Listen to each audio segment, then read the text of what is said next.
Hello, hello, bonsoir à tous. Je suis très heureux de pouvoir partager ce moment avec vous où on va parler d'un sujet vraiment très intéressant, c'est comment on traite ses partenaires. Comment ça se passe à ce niveau-là. C'est vraiment un sujet qui me tient particulièrement à cœur parce que souvent la manière dont on va percevoir nos partenaires va faire la façon dont on va les traiter. Et souvent, quand on a des nouveaux partenaires avec nous, on va traiter les partenaires par rapport à ce qu'on connaît d'eux, à ce qu'ils nous ont donné d'eux, par rapport à leur passé, des choses comme ça. Moi, personnellement, ce que j'ai appris, c'est que quand vous avez un nouveau partenaire, c'est très important de ne pas voir le partenaire là où il se trouve, mais de percevoir le partenaire là où il va. Ce que je veux dire par là, c'est qu'à chaque fois que j'ai un nouveau partenaire, je discute avec lui, j'apprends à le connaître, qu'est-ce qu'il a fait par le passé, et ainsi de suite, mais je ne m'arrête pas là-dessus. Parce que je sais que toute personne a le potentiel de littéralement changer sa situation, changer radicalement de qualité de vie, changer toute sa vie. Je le sais pour la bonne et simple raison, c'est que moi j'étais un gars introverti, timide, colérique, violent et j'ai changé régulièrement d'activité dans ma vie parce que à chaque fois que je me sentais malheureux, je dégageais. À chaque fois que je sentais que c'était pas en phase, je dégageais. Donc j'étais considéré comme un instable.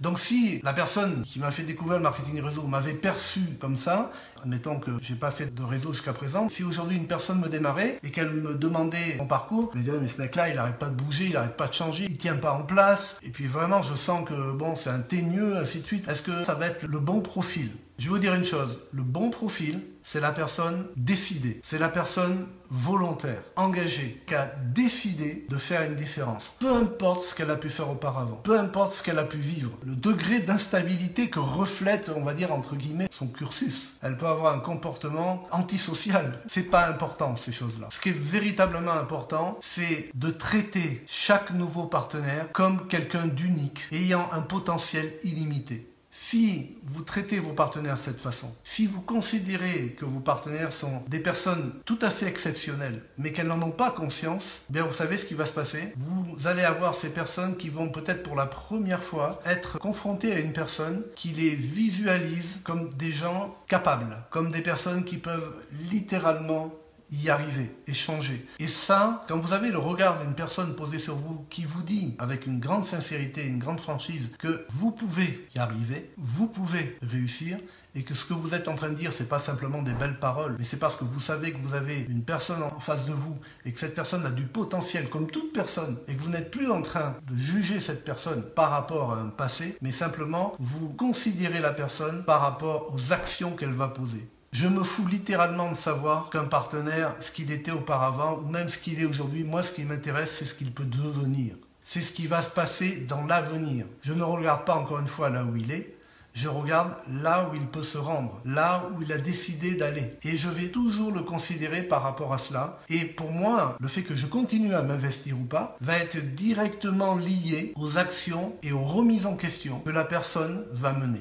Je sais que chacun a le potentiel de se développer autant qu'il le veut dans cette activité. Et ce que je vais regarder, c'est ce qu'elle va mettre en œuvre. Donc il y a une notion de respect par rapport à la personne. Je respecte énormément les gens simplement par le fait que ce sont simplement des êtres humains. Point barre. Pas par rapport à ce qu'ils sont, pas par rapport à ce qu'ils ont fait, leur identité, leur parcours professionnel. Je me fous royalement de ça. Je peux vous dire, je peux me trouver en face de quelqu'un qui a été PDG d'une boîte, ça change rien du tout. Parce que ce qui va vraiment compter, c'est ce que va faire la personne à partir de l'instant T, à partir de maintenant. Parce qu'elle peut avoir eu des postes à responsabilité incroyables, mais être une personne qui n'est pas enseignable. C'est peut-être une personne qui ne va pas savoir comment exploiter pleinement son potentiel et qui ne va pas écouter nécessairement ça. Donc, la manière dont je traite la personne, c'est comme un top leader en puissance. Ni plus ni moins. Pour moi, les gens sont des top leaders en puissance. Souvent, ils ne le savent pas. Et je peux vous dire que par le passé, j'ai rencontré des personnes où je sais que beaucoup n'auraient pas misé 1 euro sur ces personnes-là. Et ce sont devenus des leaders. Ce sont des gens qui ont littéralement changé leur qualité de vie. Mais ce que ces gens avaient, c'était une envie très forte de changer la situation. Ça, c'est la première chose. Et la deuxième, c'est que c'était des gens qui vraiment étaient enseignables. C'est-à-dire que quand vous leur dites qu'il y a nécessairement besoin de se remettre en question sur un sujet, ils vont se remettre en question sur le sujet. Quand vous dites qu'il y a besoin d'étudier quelque chose, ils vont étudier quelque chose. Quand vous dites qu'il faut changer une action et la mener différemment, ils vont la mener différemment. Le côté enseignabilité est excessivement important. Mais encore une fois, de prime abord, ce que je regarde, c'est est-ce que la motivation est là et ce qu'elle a pu faire auparavant importe peu. Je sais qu'il y a certaines personnes qui ont une longueur d'avance parce qu'elles ont déjà connu certaines difficultés par le passé, qu'elles ont surmontées, que d'autres n'ont pas encore surmontées. Et peut-être que ces personnes vont aller un petit peu plus vite que d'autres. Mais c'est pas la vitesse à laquelle la personne va qui m'intéresse, c'est le fait que la personne aille au point B, là où elle a décidé de se rendre. Donc, systématiquement, les personnes, je les regarde et je conseille toujours à un partenaire de traiter les gens comme des personnes qui ont un potentiel extraordinaire, qui ne demandent qu'à s'exprimer. Maintenant, en contrepartie, bien entendu, je demande aussi à mes partenaires du respect de leur part. C'est-à-dire, si je sens qu'un partenaire n'est pas respectueux envers ma personne, je ne vais pas continuer à accompagner cette personne. Si cette personne, par exemple, me balade, me ment, me positionne comme son sauveur, je ne vais pas rentrer dans cette dynamique-là, par exemple. Vous remarquerez très certainement, vous avez beaucoup de personnes qui viennent à vous et qui vont vous raconter tout leur malheur, tout ce qu'elles ont pu vivre, toutes les difficultés, que c'est pas facile pour elles et qu'elles sont des victimes. Moi, je ne les regarde pas comme des victimes. Je les regarde comme des personnes qui ont le potentiel de changer cette situation, si elles le décident.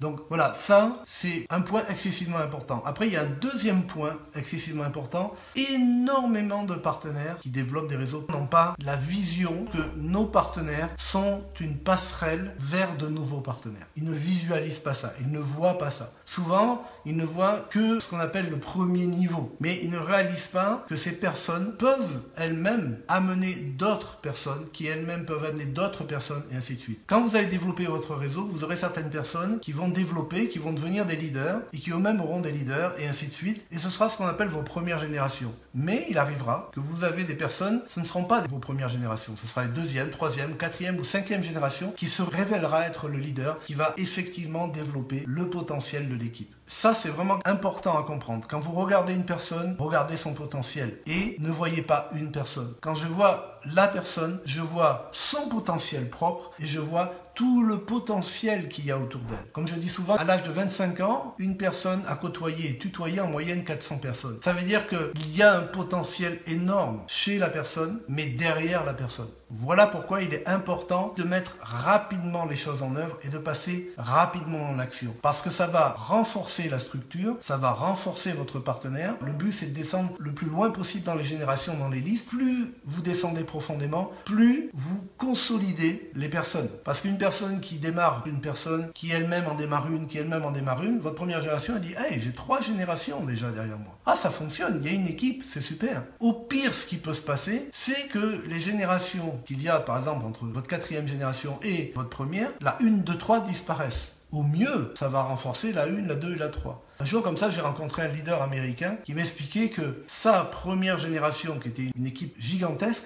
m'expliquait que cette première génération, ça faisait 20 ans qu'ils travaillaient ensemble. À la base, c'était une 6e génération. C'était la liste d'une liste, d'une liste, d'une liste, d'une liste, d'une liste. Et entre les 5 générations avaient abandonné.